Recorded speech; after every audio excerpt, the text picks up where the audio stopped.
So this is what made it out through the winter. So this is March 24th, I think today, 2025. These are the things that made it out of the winter. This is all all winter produce. So I got this stuff all winter long. This is radish leaf and kale and chives and this red leaf lettuce. This red leaf lettuce, I let it go to seed one time and now they're everywhere. Red leaf lettuce. They're all over the place. Yeah, just growing wild. Yeah, once things go to seed and they somehow end up in my compost, it's only a matter of time. It's only a matter of time before they take over the land. And I got some spinach that made it through the winter. I put this in there to keep the squirrels because they apparently like spinach.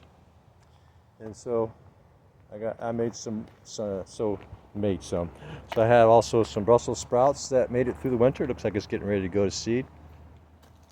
And the chives, they made it through the winter. And the beets in those pots, those made it through the winter. Weird, right? Beep-a-deep-a-deeps. And let's see what else made it through the winter. Oh yeah, my onions. Oh, those are leeks. Yeah, they leaked all winter long. Those are leeks. I used I actually clipped the leaves and I use it, so in the wintertime I run low on chives because they grow so slow in the wintertime. And so to compensate for the lack of chives throughout the winter, because I like fresh veggies, and so I'll come out here and use the leaves from the leeks. And that gets me until now when the chives start coming back on. And those are elephant garlic there. And I let one stem, I don't know, maybe more, of peppermint, maybe it's, looks like maybe chocolate mint. So I cleaned some out of an area. I left just a little bit of roots probably that I missed, and it has taken over my asparagus garden. Yeah, if you're gonna grow mints, I recommend you never put them in with your garden. They will dominate. They will take it over and rule it. Right now, I got some more I planted in the square. I didn't think they're gonna come over and take over the blueberry section, but they are. They're taking over the blueberry section. They need to be isolated, quarantined.